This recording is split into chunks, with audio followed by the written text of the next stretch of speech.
10절에서 22절까지의 말씀입니다.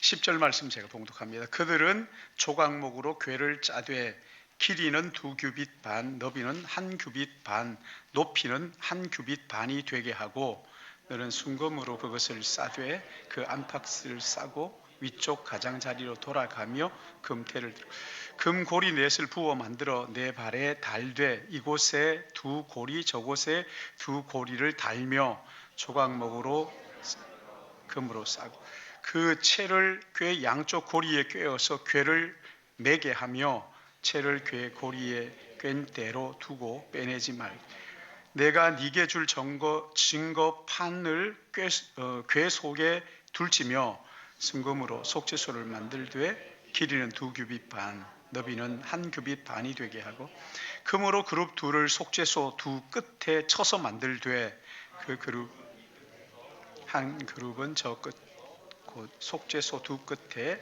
속죄소와 한더기로 연결할 그룹들은 그 날개를 높이 펴서 그 날개로 속죄소를 덮으며 그 얼굴을 서로 대하여 속죄소를 향하게 하고 속죄소 궤 위에 얹고 내가 네게 줄 증거판을 궤 속에 넣어 같이 봅니다. 거기서 내가 너와 만나고 속죄소 위 곧 증거궤 위에 있는 두 그룹 사이에서 내가 이스라엘 자손을 위하여 네게 명령할 모든 일을 내게 이르리라. 아멘. 우리 같이 기도하겠습니다. 하나님 아버지, 이 시간 우리가 하나님의 진리의 말씀을 듣기를 원하는데 성령의 감동으로 기록된 아버지의 말씀을 우리가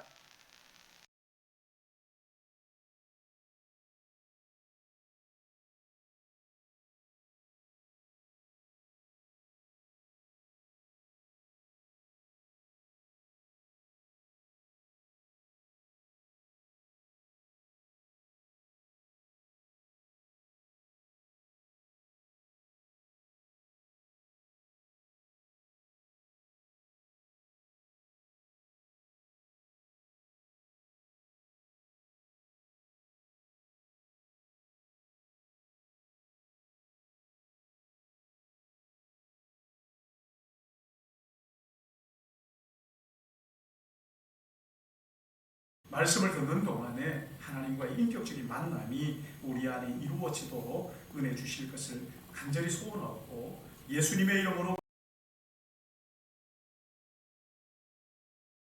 사람들 바라보면서 축복하는 마음으로 형제의 모습 속에 보이는 하나님 사랑하는 가오나 존귀한 주의 자녀 됐으니 사랑하면서 사랑을 가득 담은 눈으로 옆 사람 바라보며 손을 이렇게 펼쳐서 옆 사람에게 축복하겠습니다.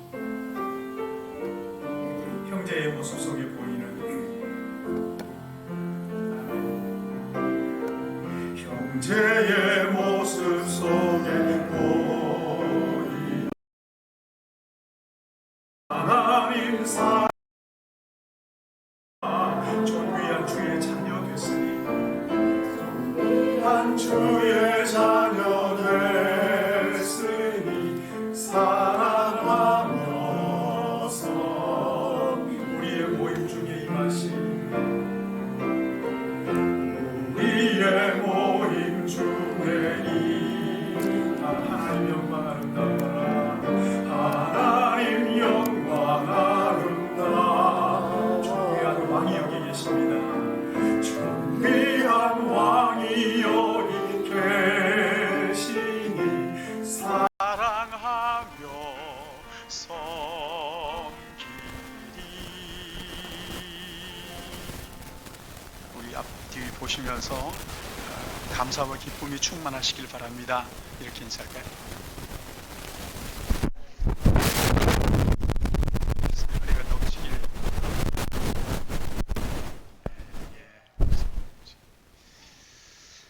우리나라의 예전에는 참 물이 귀했다 하는 생각이 드는데 제가 어릴 때만 해도 저희 집에 수도가 없었어요. 그래서 시내가까지 쫓아가가지고 그 찬물에 세수하고 그랬었거든요.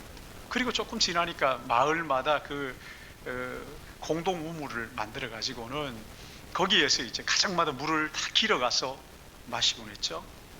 그러더니만은 어느 날부턴가 이 펌프가 나오기 시작을 해가지고는 거기 뚜레박을 가지고 물을 뜨던 것을 펌프로 이제 이렇게 해가지고 물을 가지니까 얼마나 사람들이 좋아하든지.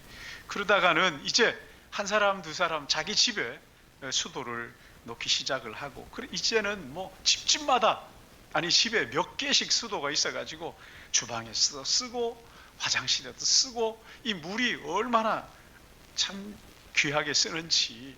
그리고 언제든지 목마르면 물을 마실 수 있잖아요. 어제 저녁에 제가 물을 마시다 그 생각을 했어요. 이야, 참 언제든지 이 정수해가지고 이런 물을 마실 수 있다는 것이 얼마나 큰 축복인가. 마음껏 마실 수 있는 이런 시대를, 우리가 이런 좋은 세상을 지금 살고 있어요. 우리 권사님 기도했지만 얼마나 이 잘 사는 시대를 우리가 살고 있잖아요. 여러분, 이스라엘 백성들이 광야 40년 동안 생각해 보세요. 거기에는 물이 있는 데가 아니잖아요. 어쩌다 오아시스 하나 있곤 했지요. 그런데 정말 중요한 것은 육신의 물도 물이지만 영혼의 물 말이죠. 이 영혼의 우물. 이 사람들이 40년 동안 광야 생활을 마치고 가나안에 들어갈 수 있었던 그 이유는요, 그들 안에 사람들이 알지 못하는 비밀한 우물이 있었기 때문이에요. 생수의 샘이 있었어요. 근데 그 생수의 샘이 뭐예요? 언약궤. 마르지 않는 생수의 샘은 바로 이 언약궤란 말이죠. 오늘 여기 본문 22절 말씀을 보시면 그 언약궤에서, 거기서 내가 나와 만나고, 하나님이 거기에서 이스라엘 백성들을 만나 주시는데, 거기가 어디입니까? 지성소, 법궤 앞에서, 언약궤 앞에서 이스라엘 백성들을 만나 주셨다는 거예요. 그래서 언약궤는 하나님의 백성들과 하나님이 만나는 만남의 장소였어요. 뿐만 아니라 거기는 또한 인도의 상징이기도 했어요. 하나님이 인도해 주신다는 거예요. 성막이 완성되자 이스라엘 그 인도했던 구름이 성막 위에 이렇게 쫙 떠오르는 거예요. 성막 위를 덮었는데, 민수기 9장 15절 말씀을 보시면 성막을 세운 날에 구름이 성막 곧 증거의 성막을 덮었고, 저녁이 되면 성막 위에 불 모양 같은 것이 나타나서 아침까지 이르렀으되, 저녁에는 그 구름 기둥이 불 모양으로 바뀌어 가지고는 따뜻하게 보일러 역할을 하고, 그리고 낮에는 구름 기둥으로 해가지고 그늘 역할을 해주는 거죠. 근데 이 구름이 떠오르면 백성들이 짐을 싸서 떠납니다. 구름이 내려가면 거기에 멈췄어. 그러니까 이 구름은 이스라엘 백성들에게 있어서 요즘 보면 내비게이션 같은 거였죠. 그래서 이 언약궤는 하나님의 인도하심의 상징, 그리고 또 요단 보호하심의 상징이기도 했는데, 요단강을 앞에 놓고, 이제 가나안을 앞에 놓고 요단강을 건너야 되는데, 그 앞에 서 있었을 때 언약궤를 맨 제사장이 맨 먼저 요단강에 발을 디디잖아요. 그러자 이 물이 양쪽으로 쌓입니다. 그리고는 거기에 마른 땅처럼 건너는 그런 기적을 경험하게 되죠. 그래서 이 언약궤는 보호하심의 상징이기도 했던 것이지. 인도하심의 상징, 보호하심의 상징, 하나님과의 만남의 자리, 그것이 바로 여기 메마르지 않는 샘 같은 언약궤였단 말이죠. 그런데 여러분, 이 언약궤는요 그렇게 뭐 대단하지 않아요. 아주 작은 나무 상자에 불과합니다. 근데 어떻게 이런 놀라운 능력이 나왔을까? 그 언약궤 안에, 그 언약궤가 가지고 있는 구조 때문에. 그런데 그 언약궤, 이것은요 저기 보이는 저 나무 상자예요. 크지 않은 작은 상자예요. 근데 저게 이스라엘 광야 같은 인생을 살아가는, 나그네 인생을 살아가는 그들에게 놀라운 생명 샘이 되었던 것처럼 오늘 우리에게도 마찬가지입니다. 오늘 우리에게 동일한 은혜를 주신다는 거예요. 이스라엘 백성들에게 이 언약궤가 어떤 의미에서 생수의 역할을 감당했는가? 첫 번째는요, 덮어주심의 은혜가 거기 있었어요. 여기 10절 말씀 한번 보세요. 10절 우리 같이 한번 읽어볼까요? 25장 10절 같이 봅니다. 시작. 그들은 조각목으로 궤를 짜되 길이는 2규빗 반, 너비는 1규빗, 높이는 1규빗 반이 되게 하고. 그러니까 여기에 길이는 1규빗, 125cm 이렇게 보면 돼요. 1m 25. 그리고 너비는 75cm, 높이가 75cm 되는 작은 상자에 불과한 것이죠. 근데 여기 21절 말씀을 보시면 하나님께서 그 상자 속에 무엇을 집어넣으라 그러십니까? 21절 보십시오. 뭘 집어넣어요? 속죄소의 궤를 듣고 내가 내게 줄 증거판, 법궤에 돌에 기록한 10계명을 기록한 증거판을 집어넣어라. 그런데 히브리서에 보면 거기에 두 가지 더 넣습니다. 하나는 만나를 담은 항아리를 집어넣고 또 하나는 아론의 쌍난 지팡이를 거기에 집어넣습니다. 왜 이 세 가지를 집어넣으라 그러는 거예요? 여러분, 이 세 가지는요, 하나님의 은혜를 말하는 것이기도 하지만 또한 반역을 의미하는 것이기도 한 거예요. 여기 보시면 아론의 쌍난 지팡이, 이 쌍난 지팡이는 고라 자손이 모세에게 반기를 들었을 때 하나님께서는 누가 진짜 리더인지를 보여주기 위해서 아론의 지팡이에서 싹이 난 거잖아요. 하나님을 반역하고 모세를 반역하다가 누가 정말 하나님이 뽑은 지도자인지를 보여주는, 그러니까 그 반역에 너희들 반역하지 말라 하는 것이 들어있는 거죠. 만나는 뭡니까? 이스라엘 백성들이 40년 동안 광야에서 먹었던 거예요. 그 만나를 먹으면서 감사합니다, 찬양합니다 그러면서 먹지 않았어요.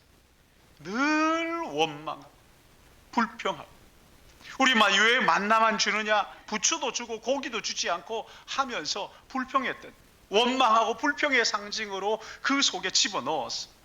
그리고 또 여기에 율법, 그렇죠? 10계명 돌판, 증거판을 집어넣었는데 이 증거판이 말하는 게 뭡니까? 이스라엘 백성들이 이 율법을 지켰어요? 하나도 안 지켰어요. 성경을 보면 우리를 막 그냥 화나게 만드는 게 뭐예요? 어떻게 이렇게 하나님을 반역할 수가 있는가? 이렇게 하나님을 거역할 수 있는가? 율법을 지키질 않잖아요. 그 세 가지를 집어넣습니다. 그 궤 속에 이 세 가지를 집어넣어서 너희들이 어떻게 하나님을 반역했는지 잊지 말아라. 그러나 또 하나, 그렇게 반역한 너희들 하나님께서 어떻게 은혜로 인도하셨는지 기억하라. 그래서 그 궤에 집어넣었습니다. 근데 그보다 더 중요한 것이 17절 말씀에 나와요. 17절 말씀 우리 같이 한번 볼까요? 17절 시작. 순금으로 속죄소를 만들되, 그 법궤, 그 증거궤 안에 세 가지를 집어넣었지만 그보다 더 중요한 것이 뭐냐면 그 뚜껑이에요. 뚜껑. 법궤의 뚜껑.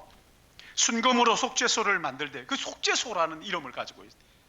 그 궤의 뚜껑을 속죄소다 이렇게 말했어요. 근데 그 길이는 2규빗 반, 너비는 1규빗 반 되게 하고, 여기서 말하는 이 속죄소, 이것은 법궤의 뚜껑을 말해요. 상자를 덮는 뚜껑이에요.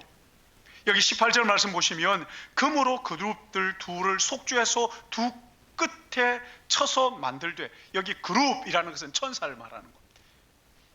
속죄소 두 끝에 천사를 붙여서 만드는데, 한 천사는 이 끝에, 또 한 천사는 저 끝에. 저기 보시죠. 저기 약간 끝이 아닌데, 그러니까 저런 것들이 이 고정을 거쳐가지고 잘 해야 되는데요. 보세요. 한 끝에 천사가 날개를 펼치고 서 있고, 맞은편에 똑같이 천사가, 그룹이 천사가 날개를 펼치고 서 있는데, 두 끝에 속죄소와 한 덩이로 연결할 지, 저게 만들어서 붙인 게 아니라 속죄소를 만들 때 뚜껑과 함께 쳐서 만들었다는 거예요. 여기에 두 날개를 펼치고 다 이렇게 마주 보는 그런, 여러분 이걸 잘 기억하고 계셔야 됩니다. 그래야 설교 나중에도 이해가 쉬워요. 여러분, 이 속죄소는 뭘 가리킨다고요? 속죄소가 뭐라고요? 법궤의 뚜껑이라고요. 하나님의 임재의 상징 이거 하지 말고요. 법궤 뚜껑이에요. 법궤 뚜껑. 근데 이것은 신약에서는 이걸 뭐라 그러냐면 시은좌 이렇게 말합니다. 시은좌가 뭡니까? 우리 딸아이가 이름이 시은이에요. 제가 그래서 시은이라고 이름을 지었어요. 시은, 베푼다는 거예요. 은혜를 베푼다. 은혜를 베푸는 자리, 이게 시은좌예요. 여기 이 시은좌 양 옆에 누가 뭐가 서 있다고요? 천사가 날개를 이렇게 펼치고 이쪽에 하나 여기에 하나, 마치 시녀들이 부채처럼 생긴 그걸 뭐라 그럽니까? 그걸 들고 왕 옆에 서 있는 것처럼 만왕의 왕이신 하나님의 그 시은좌, 은혜의 보좌, 은혜를 베푸시는 그 자리 양쪽에 천사들이 탁 서서 있는 거예요. 근데 여기에는 아무 때나 아무나 들어갈 수 있는 게 아니에요. 1년에 한 차례 대속죄일 때 대제사장이 들어가는데, 여기에 들어가서는 뭐 하느냐면 어린 양의 피를 가지고, 그리고 그 속죄소에다가 그룹들 사이에 그 피를 흥건히 뿌리는 거예요. 그러면 하나님이 보좌에 앉아서 이렇게 보면 뭐만 보이는 거예요?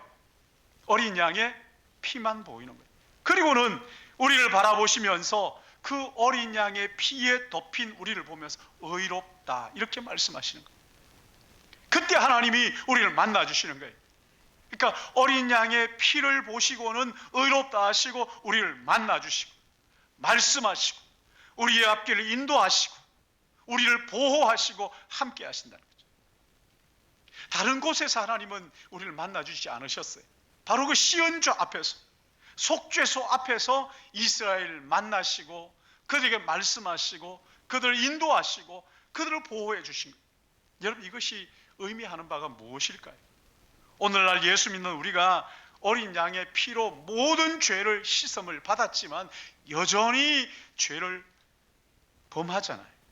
안 범하려 그러지만 나는 죄를 지었고 살 거야가 아니라 죄를 범하지 않는다고 하지만 그러나 여전히 죄를 범하고 있죠. 그럼에도 불구하고 우리 주일날 세상 사람들이 말할 때 뻔뻔스럽게 주님 앞에 나오잖아요.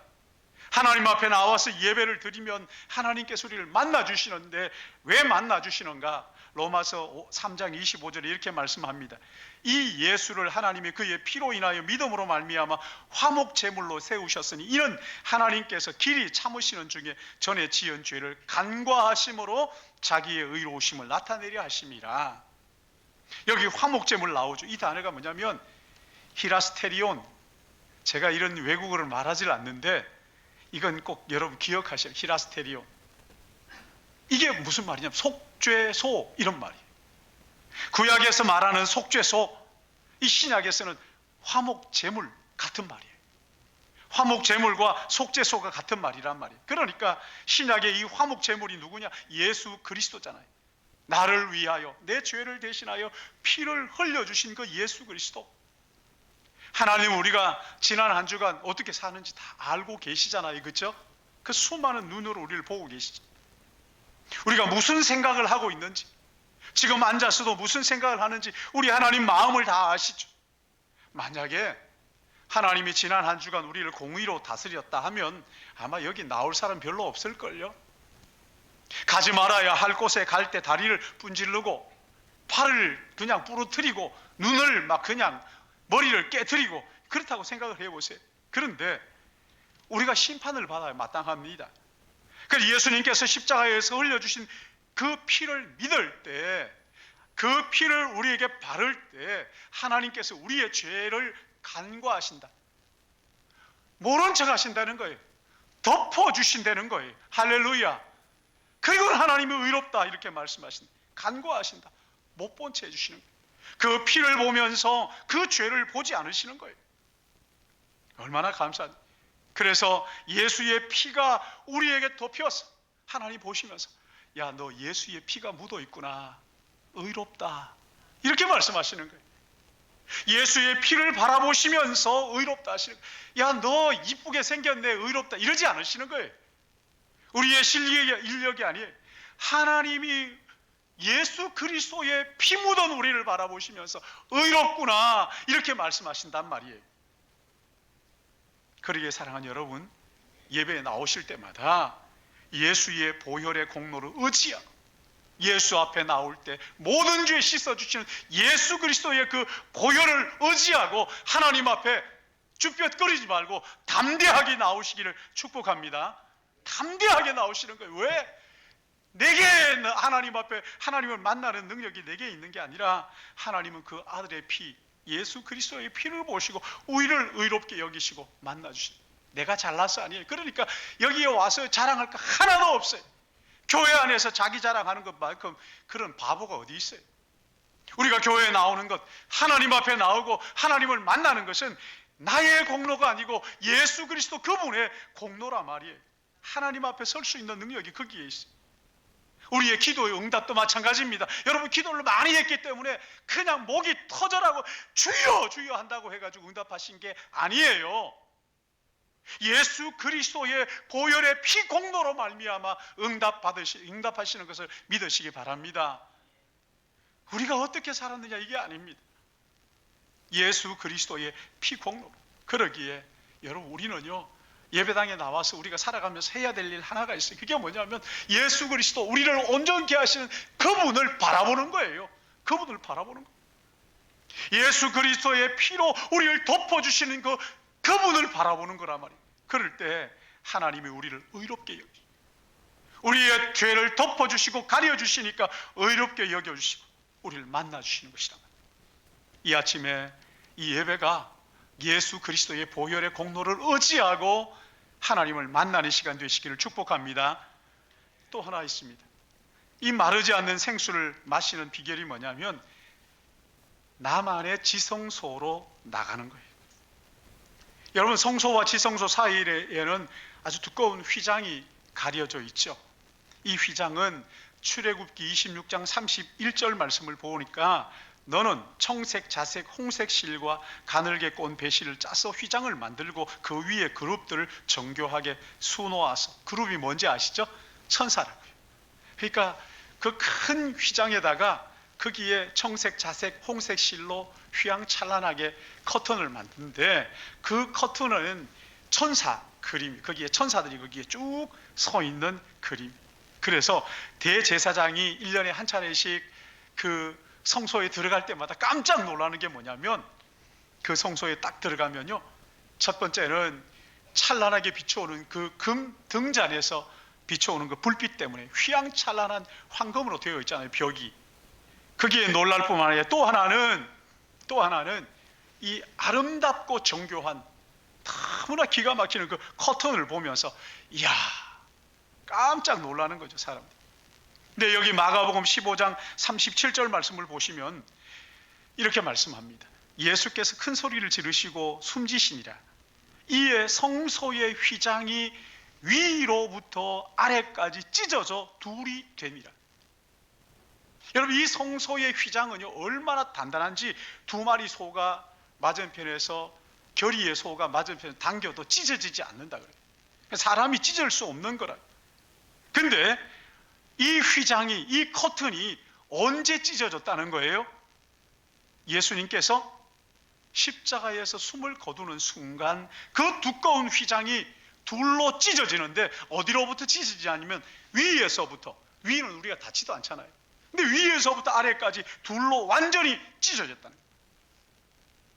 예수님이 돌아가시는 그 순간 이 휘장이 찢어졌다. 그리고 히브리서 10장 19절에 이렇게 말씀합니다. 그러므로 형제들아 우리가 예수의 피를 힘입어 성소에 들어갈 담력을 얻었나니 그 길은 우리를 위하여 휘장 가운데를 열어놓으신 새로운 살 길이요 휘장은 곧 그의 육체니라. 할렐루야. 예수님께서 십자가에 돌아가실 때 하나님 앞에 가려져 있던 그 휘장이 찢어져 버렸어요. 그리고는 하나님 앞에 나가는 새로운 살 길이 훤하게 열린 것이라. 그러니까 이 성소의 휘장은 무엇을 상징하는 거였냐면 예수 그리스도의 몸을 상징합니다. 예수 그리스도의 몸이 찢어짐으로 우리는 담대하게 지성소까지, 아니 하나님을 만나는 자리까지 담대하게 나가게 되었다는 거예요. 그러면 광야 같은 세상을 사는 동안에 예수의 피를 의지하고 날마다 마르지 않는 생수인 하나님의 그 보좌, 은혜의 보좌 앞으로 나아가서 그 생수를 마심으로 광야의 여정을 넉넉히 감당할 수 있었던 것이란 말이에요. 미국의 외과 의사 출신이면서 방송 설교하는 목회자가 있었어요. 이분이 성막을 설명하면서 바깥 뜰은 가정집의 주방이고 성소는 거실에 해당하고 그리고 지성소는 침실에 해당한다. 여러분, 침실에는 아무나 들어가지 않잖아요. 부부만 들어가는 은밀한 자리잖아요. 그래서 지성소는 하나님과 은밀히 만나는 기도의 자리다, 그렇게 이 얘기를 했어요. 그러면서 그리스도인들이 왜 이렇게 무기력한 삶을 사느냐, 그리스도인들이 왜 이렇게 예배를 드리고 난 다음에도 죄에 넘어지는 그런 삶을 사는가, 그 이유가 도대체 뭔가? 하나님과의 은밀한 자리에서 기도의 생수를 공급받는 일에 게으르기 때문에 그렇다는 거예요. 우리가 예배를 드리면서 쉽게 죄에 넘어지는 이유가 하나님과 독대하는 이 은밀한 지성소의 삶이 약하기 때문이다, 그렇게 얘기를 합니다. 그러면서 도전하기를, 사랑하는 나의 교우여, 휘장 안으로 들어가시오. 그 안에서 하나님과 독대하는 시간을 가지시오. 그럴 때 광야 같은 세상을 이길 힘을 얻게 되는 것입니다. 기도의 자리로 나가라는 것.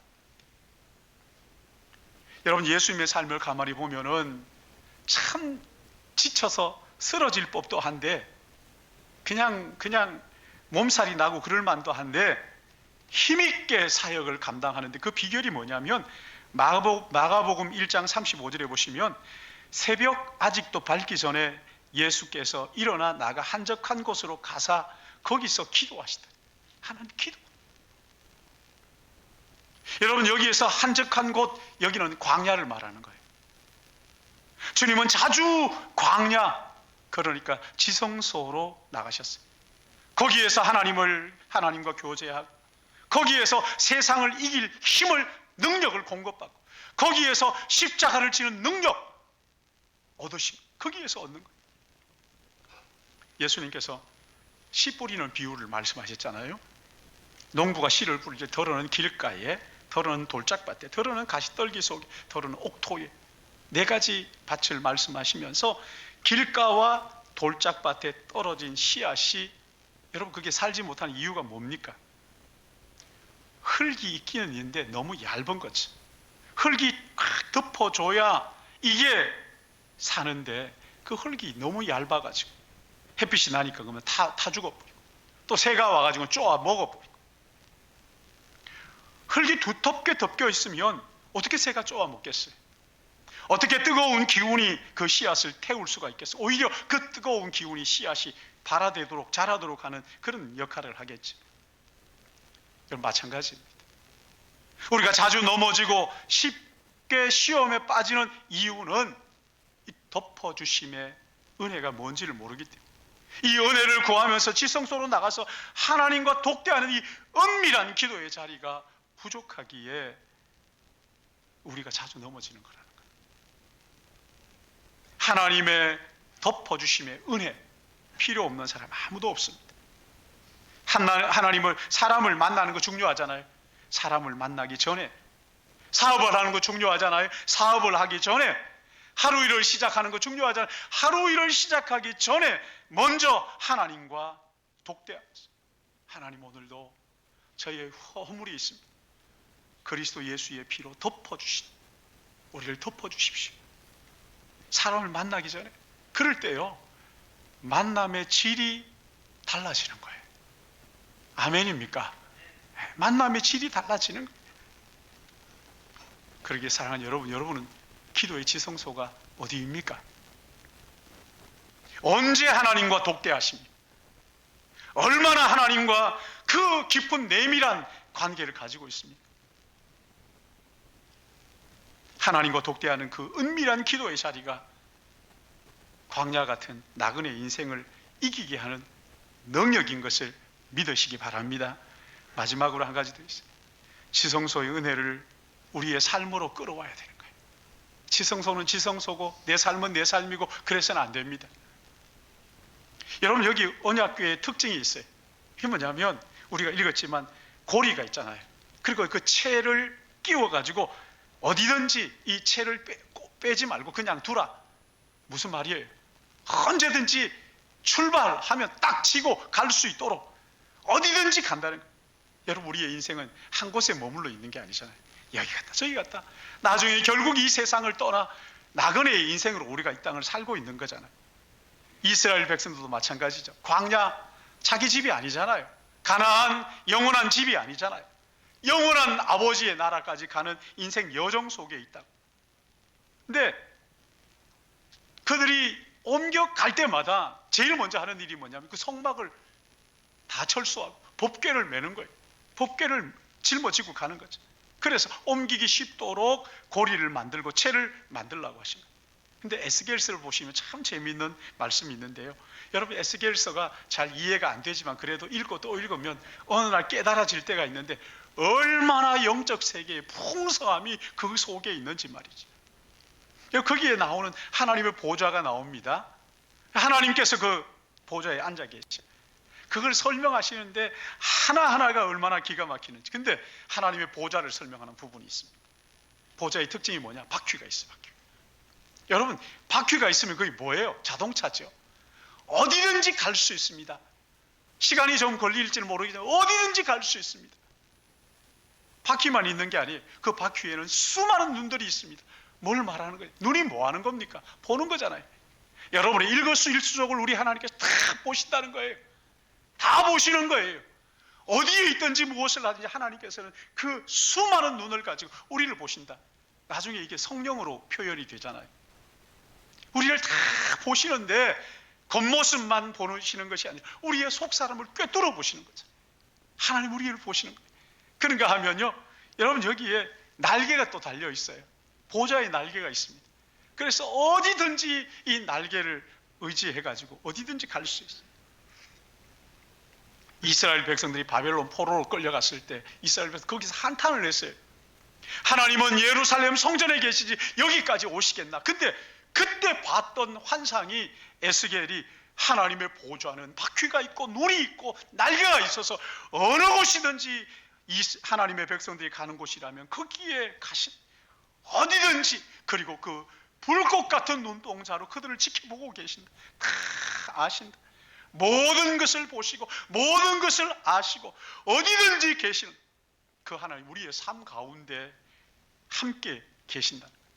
여러분, 속죄소, 이 말이요, 속죄소라는 이 말의 의미 가운데 역청이라는 뜻이 들어있어요. 역청.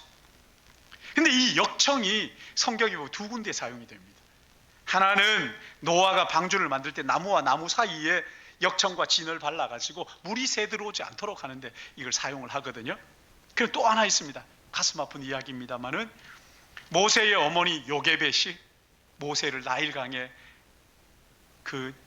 띄우기 전에 갈대 상자를 가지고는 그 갈대 상자에 물이 새지 않도록 역청을 거기에다 발랐어요. 근데 이 둘의 공통점이 뭐예요? 이 역청의 이 두 개의 공통점은 물 위에 떠 있지만 그러나 물이 스며 들어오지 못하도록 막아준다는 거잖아요. 언약궤, 여기 속죄소, 역청. 여러분, 이 역청을 바르는 것이, 속죄소, 언약궤에는 역청을 안 발랐죠.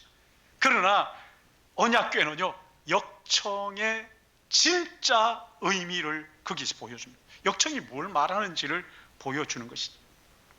그 언약궤에는 뭘 바르냐면 제사장들이 1년에 한 차례 들어가서 뭘 발랐다고요? 어린 양의 피, 그 끈적끈적한 어린 양의 피를 발랐어요. 죄가 그들 가운데 들어오지 못하다. 노아가 홍수 속에서 살아남을 수 있었던 것, 역청을 발랐기 때문이 아닙니다. 역청을 상징하는 예수 그리스도의 피를 발랐기 때문에 그들은 세상 가운데 살아납니다. 모세가 나일강에서 물이 스며들지 않은 것이 역청을 발랐기 때문이 아니, 예수 그리스도의 그 역청, 스며들지 못하도록 막아주시는 예수 그리스도의 그 보혈의 피를 발랐기 때문에, 여러분, 그걸 상징하는 거란 말이에요. 오늘날 우리가 자녀를 위해서 기도할 때도 마찬가지. 모세의 어머니 요게벳이 갈대 상자에 역청을 바라는 것처럼 예수 그리스도의 보혈의 피로 우리의 삶을, 우리의 사업을, 우리의 모든 삶의 모든 반경 속에 예수 그리스도의 피를 바르고 기도하라는 거죠. 언약궤가 어디에 있든지 하나님이 함께 하셔서 그 백성들을 보호하셨던 것처럼 참된 언약궤이신 예수 그리스도, 그리고 거기에 예수 그리스도의 보혈, 피를 발라서 보호하는 은혜가 우리의 삶의 자리에 필요하답니다. 하나님 그렇게 우리를 보호하시겠다 약속하신 거예요. 이렇게 얘기하니까 사람들이 그래요. 구약 백성들은 좋았겠다. 그렇게 역청을 바르고 했으니까. 그러나 여러분 부러워할 거 하나도 없습니다. 오늘 우리는 구약 백성들과는 감히 비교할 수 없는 너무나 놀라운 은혜를 받았습니다. 여러분 요한복음 1장 14절 말씀 보시면 말씀이 육신이 되어 우리 가운데 거하시며 우리가 그 영광을 보니 아버지의 독생자의 영광이에요. 은혜와 진리가 충만하더라. 하나님의 아들이 사람의 몸을 입고 이 땅에 오셔서 자기의 백성들과 함께 사신다는 거예요. 할렐루야. 우리 안에 함께 계신다는 거예요. 예수님이 십자가에 못 박히시고 사흘째 되던 날 마리아가 예수님 무덤에 갔습니다. 그렇죠? 무덤에 달려갔어요. 요한복음 20장 1절 보시면 마리아는 무덤에 서서 울고 있더니 울면서 굽으려 무덤 안을 들여다보니, 여러분 잘 들으셔야 됩니다. 흰옷 입은 두 천사가, 그룹이죠. 두 천사가 예수의 시체 뉘었던 곳에 하나는 머리편에 하나는 발편에 앉았더라. 여러분 이게 무슨 그림입니까? 법궤의 그림 아니에요. 그렇죠? 그 속죄소의 그림 아닙니까? 두 그룹이 양쪽 끝에서 날개를 펼치고 서 있는 그 모양이 지금 어디에서 나타나고 있어요? 예수 그리스도께서 죽으신 그 무덤에서 지금 나타나고 있어요. 두 천사가 서로 마주, 그 사이에 예수 그리스도께서 계시는 거예요.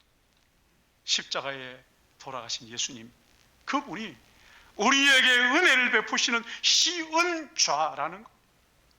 구약의 속죄소, 정확하게 예수 그리스도께서 우리의 죄를 위하여 죽으심과 의롭다 하기 위하여 부활하신 이것을 보여주는 그림이라는 것을, 상징이라는 것을 우리에게 성경이 말씀을 하시는 것이죠. 여러분 부활하신 주님께서 마지막 승천하시면서 제자들에게 무슨 말씀을 하십니까? 볼지어다 내가 세상 끝날까지 너희와 항상 함께 있으리라. 구약의 이 속죄소의 실체가 되시는 예수님께서 직접 우리 가운데 오셔서 우리와 동행하시겠다고 약속하신 거예요.